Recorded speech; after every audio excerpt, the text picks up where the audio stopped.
dari persoalan nasab ini membangun klan, dari klan ini membangun apa, jam'iyah atau membangun gerakan sosial yang kita sebut dengan Robito Alawiyah, termasuk persoalan makam. Kenapa bisa berlarut-larut sampai sekarang? Itu karena faktor mereka tidak berani klarifikasi langsung.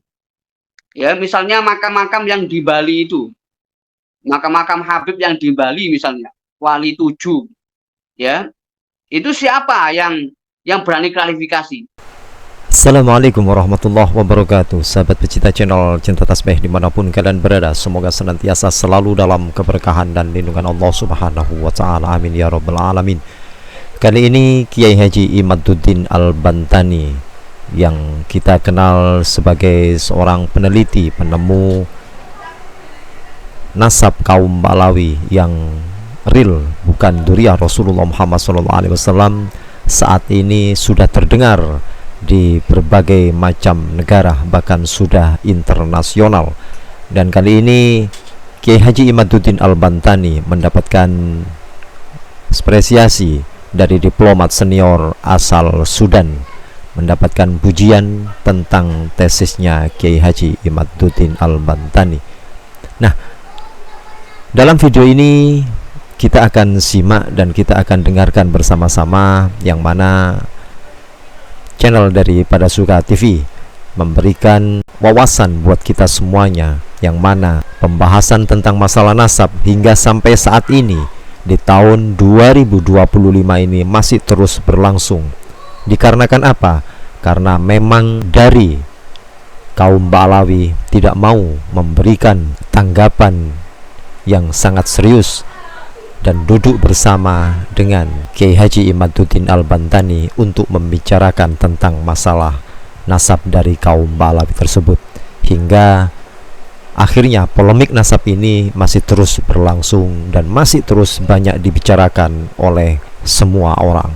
Baiklah, tidak panjang lebar, marilah kita simak video berikut ini. Ya, memasuki tahun 2025, ya, masih kita mendiskusikan masalah yang yang belum selesai di lintas masyarakat, tapi selesai di lintas keilmuan.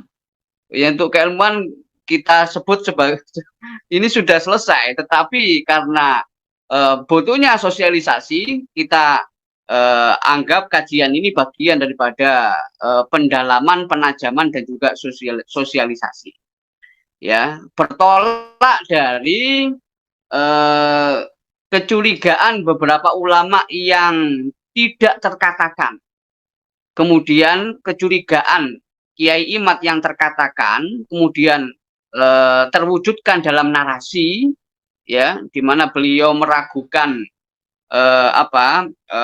munculnya sosok yang bernama Alawi dalam teks-teks nasab maupun sejarah, ya, maupun kitab-kitab turos, ya, keilmuan dalam Islam, itu di mana dianggap kok baru muncul pada tahun 651, ya, kok jauh sekali baru kemudian viral, ya, oleh Ali Asakron, dikatakan sebagai sesuatu yang ijma, disebut sebagai sesuatu yang tidak perlu diperdebatkan, ya, seolah-olah mereka harus percaya.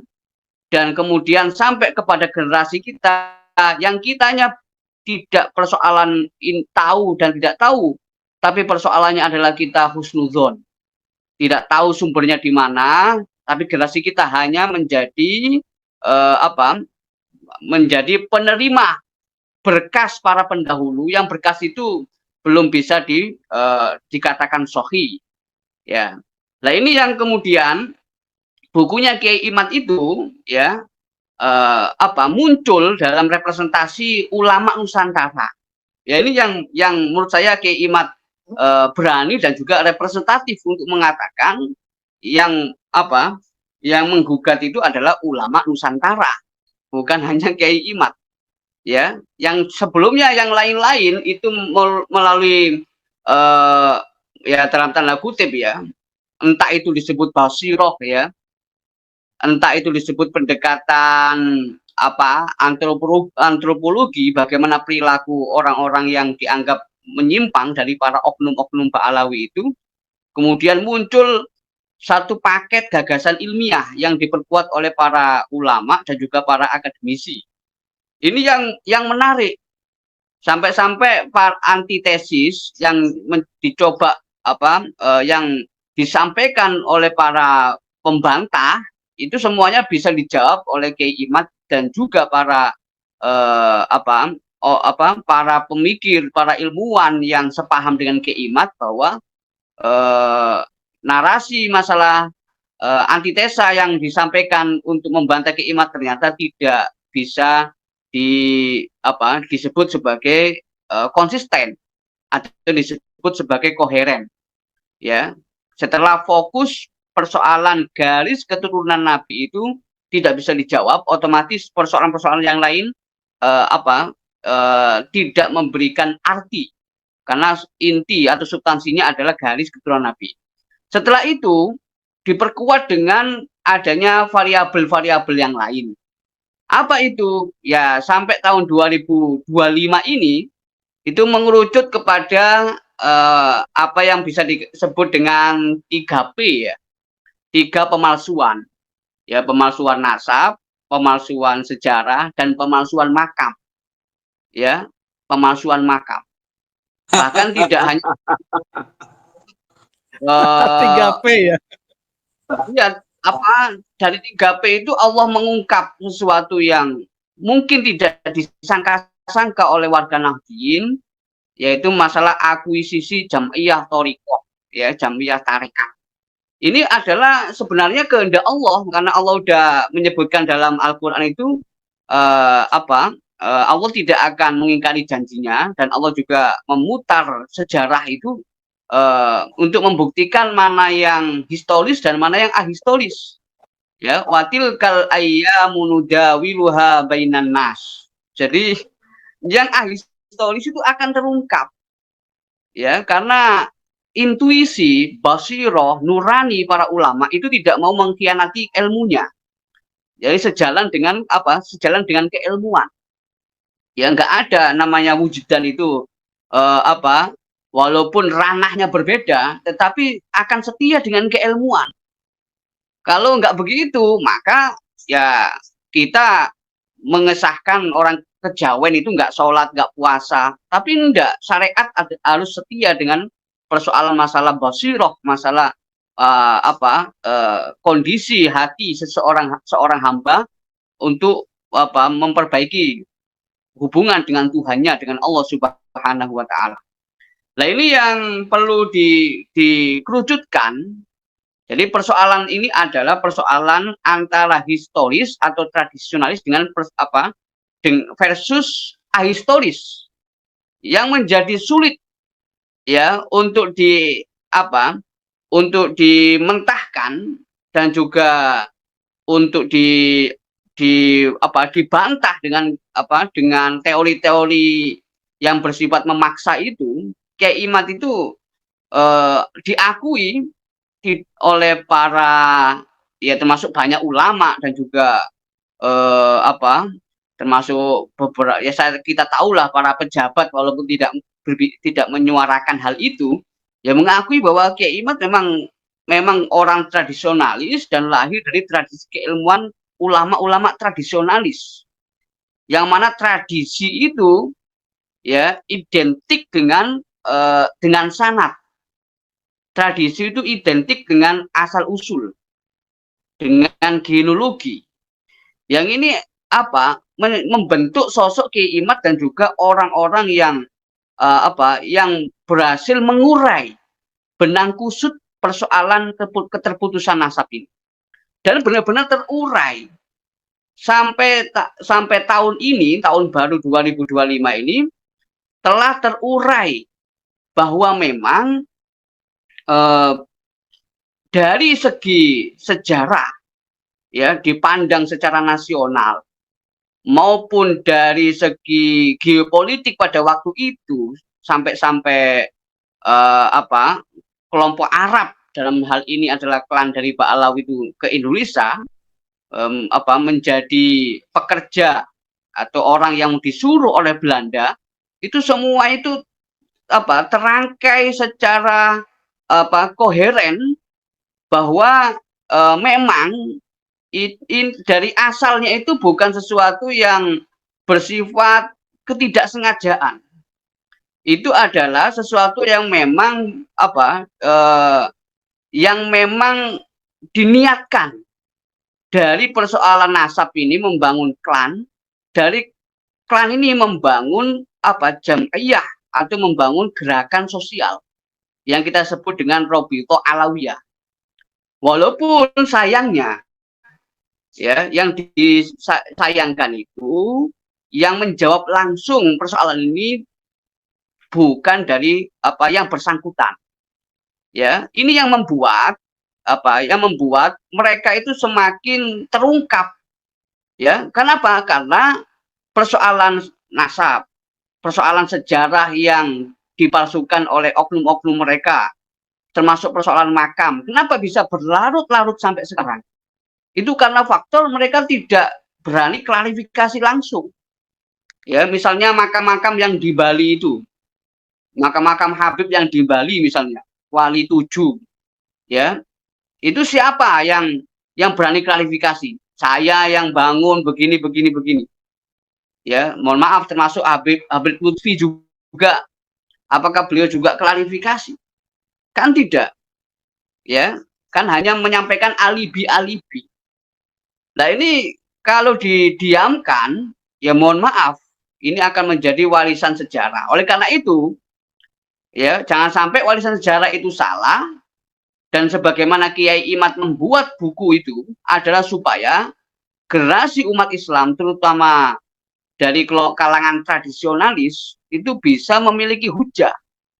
Kalau kita baca di medsos, itu masih ada yang beralasan bahwa perdebatan antara pihak yang pro Ba'alawi dengan yang tidak itu dianggap perdebatan yang tidak ilmiah. Kenapa? Ya karena lagi-lagi ya kajian naskah itu tidak dibaca oleh mereka. Ya, kajian naskah itu tidak dibaca oleh netizen. Mereka hanya menyerap dari diskusi-diskusi virtual atau mungkin bahkan bukan diskusi ya, tapi potongan-potongan YouTube yang mungkin bisa disalahartikan dan bisa sengaja dibuat framing. Ini sangat menjadikan pemahaman terhadap kita bahwasannya memang permasalahan nasab dari kaum Ba'alawi ini harus segera ditemukan titik terangnya agar umat memahami dengan hal-hal yang sebenar-benarnya. Namun jangan sampai kita lewatkan video kelanjutannya agar kita tidak gagal paham dalam memahami diskusi pada channel Paduska TV ini. Selamat menyaksikan. Oleh karena itu, apa yang dilakukan oleh Kiai Imad ini dengan memperbanyak naskah teks itu insya Allah itu akan bisa memberikan informasi yang lebih utuh, terutama juga untuk memberikan wacana yang seimbang di luar negeri. Ya, karena saya sempat ngobrol dengan diplomat senior ya yang ada di Sudan itu. Ya, beliau yang tanya setelah membaca penelitian ya, penelitian yang diterbitkan oleh kampus Yusuf Ishak Institute yang ada di Singapura itu, terbit tahun 2023. Ya, ini penelitian ini terbit di Singapura. Kampus yang concern dalam mengkaji Asia, mengkaji geopolitik itu juga mengangkat menerbitkan kajian soal Ba'alawi. Ya, itu apakah ada semacam gerakan transnasional ya dalam fenomena RA itu, Robito Alawiyah itu, ataukah hanya Robito Alawiyah itu pragmatis, hanya ingin bisa mendapatkan fasilitas dari mengaku sebagai keturunan Nabi itu. Oleh karena itu buku ini saya berharap itu sudah tidak memperbanyak persoalan perdebatan, artinya sudah final, ya sudah final. Tinggal bagaimana gerakan sosial ini yang kemudian bisa bisa punya kendali, ya, agar orang sadar yang satu Habib ini tidak mengaku-ngaku, ya, dengan nasabnya. Yang kedua, umat Islam terutama NU dari kelompok tradisionalis itu hanya lebih mengedepankan soal masalah sanad keilmuan. Ya, terutama Wali Songo yang sudah terbukti Wali Songo ini tidak punya kaitan dengan nasab Ba'alawi. Nah, ini akhirnya jelas, ya, jelas bahwa cover yang ada dalam buku Kiai Imad itu representatif memang ulama Nusantara yang lahir dari tradisi keilmuan ulama Nusantara sejak masa Wali Songo dan juga pra Wali Songo sampai bersambung kepada asal usulnya dari berbagai negara di Arab, ya, termasuk juga di Persia sampai bersambung kepada Nabi Muhammad Shallallahu Alaihi Wasallam. Jadi ini pembuka dari saya.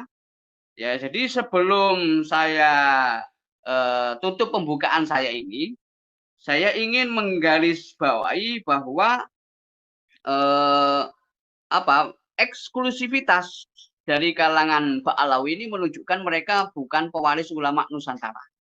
Tentu yang sudah sering mengkaji persoalan sosiologi Islam di Indonesia, termasuk antropologi, akan paham kenapa kok ada eksklusivitas. Mungkin akhir-akhir ini saja, mungkin pakai peci-peci hitam dan sebagainya, berusaha untuk berbaur dan lain-lain, itu adalah ya bukan suudzon, ya, adalah dalam rangka untuk mencari perlindungan, ya, mencari perlindungan, ya. Walhasil kita saya Pak Yusuf dari buku Kiai Imad itu ya mengapresiasi itu adalah kebangkitan intelektual Islam di NU, karena di Timur Tengah sudah bukan lagi kiblat keilmuan Islam. Jadi seperti disampaikan oleh Profesor Nasaruddin Umar, Menteri Agama, yang juga beliau membahas nasab Ba'alawi itu, ya, itu juga beliau menyampaikan bahwa mercusuar peradaban Islam itu ya dari Indonesia, dari Nusantara, ya, bukan lagi di Timur Tengah.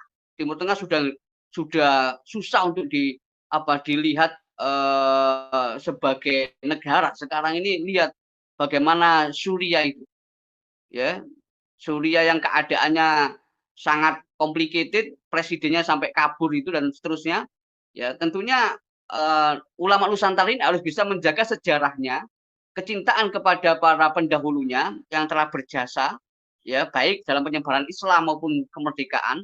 Jangan sampai putus dengan sejarahnya. Kalau putus, apa yang terjadi? Ya terjadi, mohon maaf, ya, akan seperti negara-negara di Arab itu. Ya, ini Pak Yusuf. Jadi ini antara kelompok historis dan ahistoris. Kalau dulu HTI, kelompok ahistoris, sekarang Ba'alawi. Ya, terima kasih Pak Yusuf. Oke. Dr. Ribut, ini menarik ini. Anda berada di Sudan, kemudian juga ini masih suasana suasana tahun baru nih, masih ada petasan-petasan ya. Oke, kembang api ya. Baik, ini menarik ini, Dr. Ribut. Di Sudan katanya juga sedang concern terhadap polemik nasab Ba'alawi. Nah, sejauh Anda yang tadi katakan ingin mengetahui itu, Dubes Sudan dan lain sebagainya itu karena polemik nasab tidak terputusnya atau terhadap gerakan eksklusivitasnya yang diteliti oleh salah satu universitas di Singapura? Oh ya, itu bukan dubes ya. Mungkin saya tidak menyebut namanya, tapi diplomat senior sekali dan sudah pulang, sudah pensiun. Itu ia melihat memang masuk akal dari gejala-gejala perilaku, ya, termasuk gerakan sosial yang bersumber dari mereka, ya, itu kemudian mengiyakan dan mengakui kehebatan Kiai Imaduddin Utsman. Ya, ini kan ini diplomat, artinya ASN itu tidak berbicara hal-hal yang seperti ini karena akan punya dampak yang barangkali pada karir. Tetapi Iya, mereka betul. itu mereka itu tahu. Jadi kalau misalnya Kiai Imad menyebut 99% orang NU itu sudah nggak percaya Pak Alawi cucu Nabi, atau di Indonesia ini sudah 80% lah yang nggak percaya selain NU, ya termasuk di antaranya ya mereka-mereka yang ASN itu yang tidak punya bendera ormas misalnya. Mereka itu paham gitu loh. Karena luar biasa. Ini Allah yang berkehendak. Ketika pidato-pidato mohon maaf, dawir itu yang secara kasar itu beredar dan sebagainya. Ada pidato oknum tokoh, oknum Habib biasa ya, oknum tokoh Habib yang mengatakan untung jadi Habib di Indonesia. Kalau di Afrika panas. Ya kayak di Sudan ini kan panas ini. Ya, di Arab itu kalau panas apa panasnya. Tapi kalau jadi Habib di Indonesia itu bahasa orang tersebut ya oknum tokoh dari Habib itu dalam perbincangan internal yang viral di media sosial itu antar sesama tokoh Habibnya itu untung jadi Habib. Kalau di Afrika itu aduh panas katanya. Artinya apa? Di Afrika sendiri walaupun ada Syarif, ada Said, termasuk di Arab Said Ahmed ya termasuk juga syarif-syarif yang ada di negara-negara seperti Maroko dan lain-lain, ya mereka tidak bangun gerakan mohon maaf seperti Robito Alawiyah, membangun organisasi sampai punya gerakan masif seperti itu. Apalagi sampai dijadikan sebagai identitas. Jadi termasuk di Sudan ini nggak ada orang mengatakan kali dari kalangan cucu Nabi, nggak ada. Ya, mereka itu menghormati ulama, ya yang tahu cucu Nabi yang nggak sampai disebar-sebarkan dan itu memang menunjukkan ketawaduan. Jadi mestinya kalau orang itu memang betul-betul cucu Nabi itu ya mestinya itu adalah jangan sampai dia itu tidak bisa menjadi teladan. Oleh karena itu menyembunyikan silsilahnya itu tidak diumumkan dan dia berusaha untuk menunjukkan sifat yang ya seperti ulama. Ya, kalau bukan ulama siapa lagi yang mengkasih contoh sifat tawadhu itu? Nah ini yang kemudian di Indonesia ketika sudah kuat menjadi gerakan sosial seperti itu, punya cabang-cabang sampai ke bawah, itu yang membuat mereka itu ya bisa banyak mohon maaf banyak menyalahgunakan. Sahabat pecinta channel Cinta Tasbih yang dirahmati Allah Subhanahu wa taala, telah kita dengarkan bersama-sama diskusi tentang masalah nasab tersebut yang diadakan oleh channel pada TV. Semoga apa yang kita dengarkan dan kita lihat bersama-sama ini menjadikan ilmu tambahan buat kita semuanya tentang permasalahan nasab yang hingga sampai saat ini di awal tahun 2025 ini masih terus berlangsung. Intinya tidak ada yang bisa membantah tentang apa yang telah ditemukan oleh Kiai Haji Imaduddin Al-Bantani. Sekali lagi, itu tergantung dari teman-teman bagaimana cara menyikapi apa yang telah disampaikan oleh Kiai Haji Imaduddin Al-Bantani. Kalau menurut saya memang itu real, Kiai Imad memberikan ilmu buat kita semuanya yang selama ini kita tidak tahu, dan akhirnya kita tahu tentang keabsahan nasab dari baginda Rasulullah Muhammad SAW. Nah itu juga tergantung dari teman-teman. Teman-teman boleh percaya ataupun tidak karena itu adalah hak dari teman-teman. Intinya jangan sampai kita terjerumus kepada orang-orang yang mengklaim dirinya sebagai duria Rasul namun sikap dan akhlaknya tidak mencerminkan teladan dari baginda kita Rasulullah Muhammad SAW. Oke, tidak panjang lebar, kalau menurut teman-teman punya pendapat lain silakan tulis pendapat Anda di dalam kolom komentar. Terima kasih, jazakumullah khairan katsira. Assalamualaikum warahmatullahi wabarakatuh.